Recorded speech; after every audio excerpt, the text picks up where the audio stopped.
Olá! Você está assistindo ao Visual, um programa acessível da TV Brasil. E as novidades sobre o nosso programa você também pode acompanhar pelo facebook.com/Visual TV Brasil. O Visual começa agora, o primeiro programa jornalístico feito em Libras.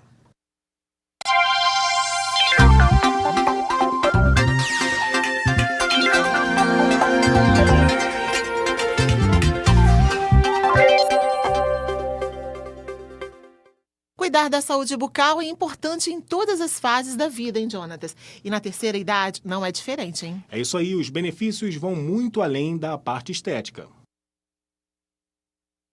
Antigamente, para qualquer problema dentário, a solução era arrancar. Saúde, na verdade, começa pela boca. A digestão dos alimentos começa pela boca. Isso é extremamente importante, por isso a manutenção e prevenção é importante, né? Ter os dentes é um benefício não estético, mas também de saúde de maneira geral. Mais de 40% da população brasileira acima dos 60 anos já perdeu todos os dentes. É o que aponta a Pesquisa Nacional de Saúde. Aí, na maioria dos casos, o problema está na falta de orientação sobre como fazer a higienização adequada.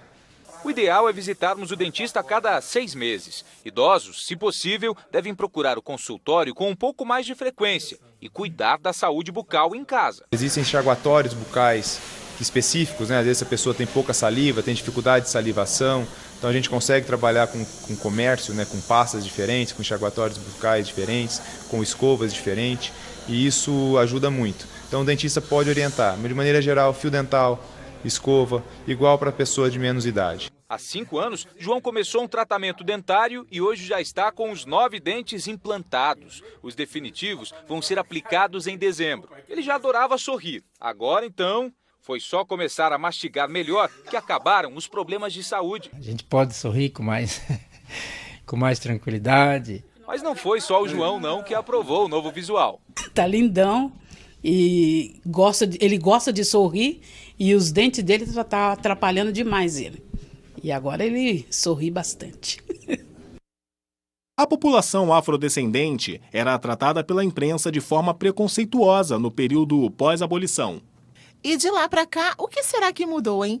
É o que você vai ver agora na 4ª reportagem da série sobre o Dia da Consciência Negra.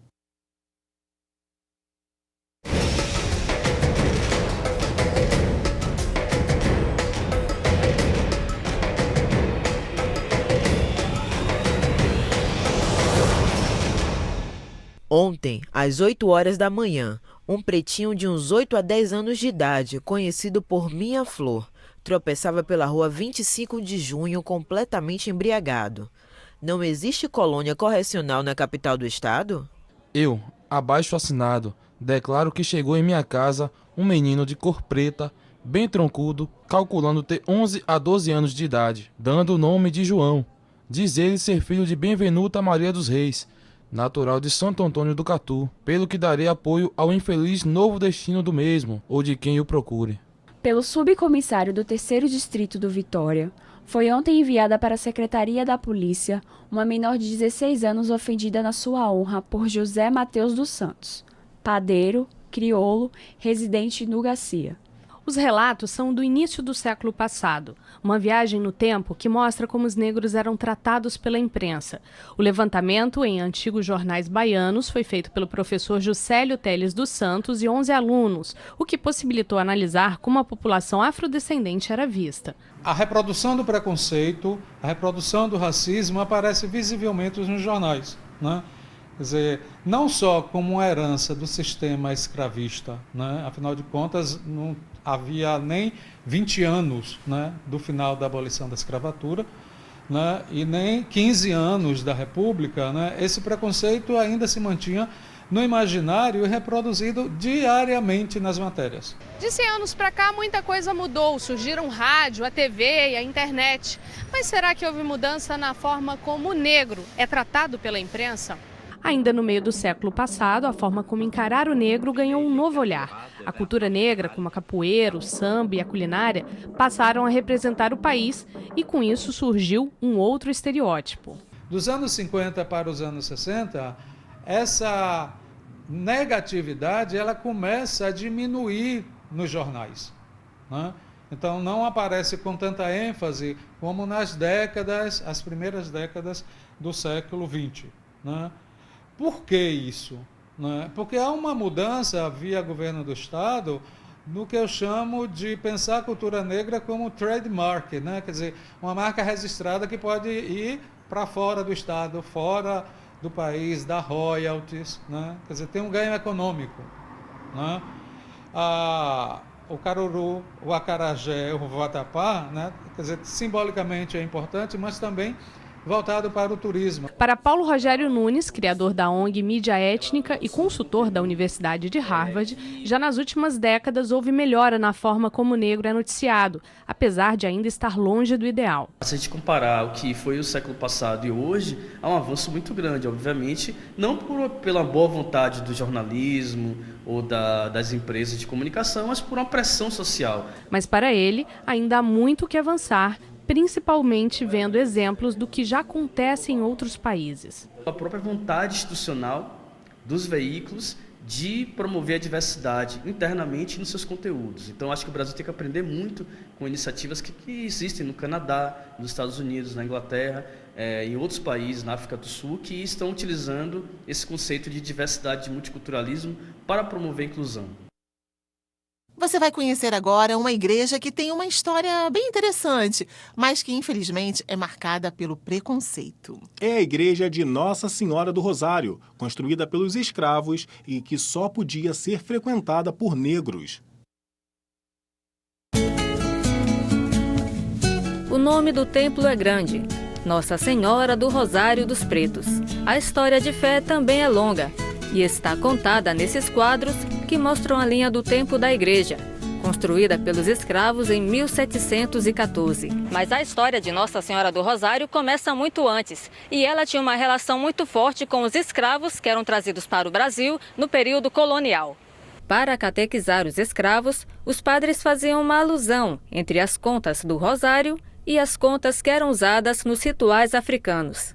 Outro motivo é que naquele tempo o rosário substituía os salmos, porque muitas pessoas não sabiam ler. Como os escravos eles estavam sendo convertidos à religião católica, uma das maneiras de mantê-los ligados era através da recitação do texto. Daí a devoção generalizada dos escravos à Nossa Senhora do Rosário. Os mesmos escravos que construíram a igreja estão sepultados no terreno dela, porque antes as pessoas eram enterradas nos arredores dos templos. Muitos daqueles homens escravos que foram a óbito, que faleceram aqui, foram sepultados nessa coluna. Se você olhar a história com mais profundidade, você vai ver que foi realmente quase que um cemitério isso aqui. O templo dedicado a Nossa Senhora do Rosário dos Pretos é o segundo mais antigo de Natal. O primeiro é a Igreja Matriz de 1599, que também era dedicada à santa cultuada pelos escravos.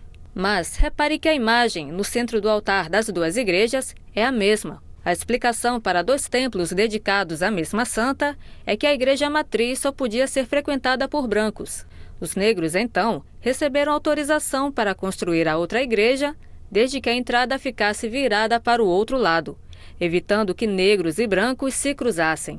Mas a história desperta controvérsias. A comunicação era muito difícil. A chegada de uma embarcação era motivo de alegria. Então, quando daqui se via a embarcação que estava entrando, em alguns momentos, inclusive, se tocava o sino para anunciar a pequena população que estava chegando naquela embarcação.